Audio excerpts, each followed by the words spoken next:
Bonjour à tous et bienvenue dans ce flash. Près de 300 délégués, dont une dizaine de présidents de parlement, prennent part depuis hier aux travaux de la 39e session de l'Assemblée des parlementaires de la francophonie. Une session qui a pour thème les parlements au cœur de la construction de la nation. Le président Alassane Ouattara, qui a procédé à l'ouverture de la session en présence d'Abdou Diouf, secrétaire général de l'Organisation internationale de la francophonie, a salué le choix d'Abidjan pour abriter cette importante rencontre des parlementaires francophones. Il a indiqué qu'il a toujours voulu un parlement fort.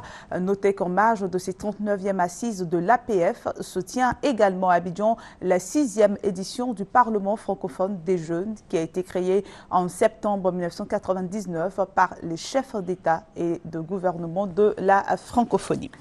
La journée mondiale de la population est célébrée aujourd'hui, jeudi 11 juillet. Le thème, les grossesses d'adolescentes. Selon une enquête démographique, plus de 3000 adolescentes ont contracté une grossesse au cours de l'année scolaire 2012-2013 en Côte d'Ivoire. Dans son message, le gouvernement ivoirien met l'accent sur l'éducation sexuelle et la santé de la reproduction. Beket Aliko, Adama Kone. Grossesse d'adolescentes. Un autre mal de la jeunesse. La communauté internationale se concentre sur la question à la faveur de la 27e journée mondiale de la population. En Côte d'Ivoire, les statistiques sont alarmantes. En effet, 30 à 50% des femmes mariées ont entre 15 et 19 ans.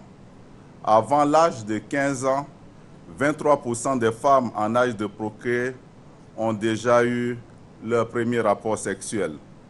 En milieu scolaire, plus de 3000 cas de grossesse d'adolescentes ont été enregistrés au cours de l'année scolaire 2012-2013. Pour les autorités ivoiriennes, il s'agit de traiter la problématique dans le cadre de la marche de la Côte d'Ivoire vers l'émergence à l'horizon 2020 avec des femmes bien éduquées et en bonne santé.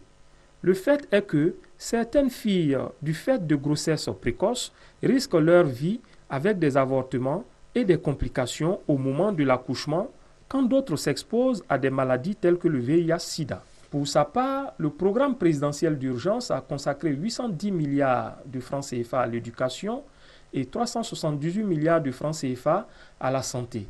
Et le gouvernement ne compte pas s'arrêter là. Le gouvernement s'active à relever le défi du dividende démographique à travers l'accès à l'éducation, aux services sociaux de base et à l'emploi. Cette journée est opportune pour réaffirmer la nécessité de protéger les adolescentes, investir en elles et leur permettre ainsi de se prendre en charge et contribuer efficacement à l'émergence de la Côte d'Ivoire à l'horizon 2020. La célébration officielle en Côte d'Ivoire de la 27e journée mondiale de la population aura lieu le 18 juillet prochain à Soubré. La ville est choisie à dessein. 38,7% des filles âgées de 15 à 19 ans de cette région sont concernées par les grossesses précoces. La certification des compétences au centre d'un séminaire initié par le ministère de l'Emploi, des Affaires sociales et de la formation professionnelle. Les participants ont passé en revue pendant 2 jours les modèles les plus structurés portés par l'Afrique du Sud, la France, l'île Maurice. Et selon Richard Walter, expert de l'Association pour le développement de l'éducation en Afrique, ADEA, lorsque les pays partagent leurs expériences, on avance plus vite car chaque pays donne le meilleur de ce qu'il fait et chaque pays apprend de l'autre. Il a appelé les participants à distinguer les pistes d'action qui permettront à chaque pays d'avancer plus vite dans la mise en place de son cadre national de certification. Le procès contre les pro-Gbagbo impliqués dans les événements de la crise post-électorale s'ouvre bientôt.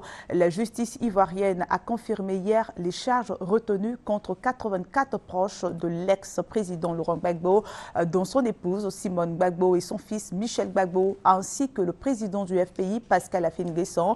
Ils sont accusés de crimes de guerre, crimes de sang, crimes économiques, troubles à l'ordre public, atteinte à la sûreté de l'État et entretien de bandes armées. 8 d'entre eux sont accusés de génocide. Au Mali, après l'armée, l'administration de retour à Kidal, ville du nord-est du Mali et berceau des Touaregs où les tensions sont vives avec l'armée malienne. Le gouverneur de Kidal y est entré aujourd'hui pour préparer le premier tour de la présidentielle du 28 juillet. L'administration malienne était absente de Kidal depuis plus d'1 an à la suite d'une offensive des rebelles Touaregs du mouvement national de libération de l'Azawad. Le gouverneur de la ville, le colonel Adama Kamisoko, a quitté Bamako ce matin pour Kidal. Il était accompagné de plusieurs autres responsables de l'administration centrale dans la région. Je suis heureux de regagner mon poste. La priorité est évidemment l'organisation de la présidentielle, a-t-il déclaré. Et puis en Égypte, les frères musulmans maintiennent la pression. La justice ordonne l'arrestation de leurs dirigeants. Le nouveau premier ministre égyptien Azem Belaï a dit ne pas exclure une participation des musulmans au gouvernement de transition qu'il s'efforce de former en dépit de la défiance des partisans de l'ex-président islamiste. Les frères musulmans avaient rejeté hier une offre de participer au gouvernement, faisant valoir qu'ils ne pactisent pas avec des putschistes, en référence à l'armée qui a déposé le 3 juillet dernier le président islamiste Mohamed Morsi, élu en juin 2012. Ici la fin de ce flash. J'aurai le plaisir de vous retrouver à 13h.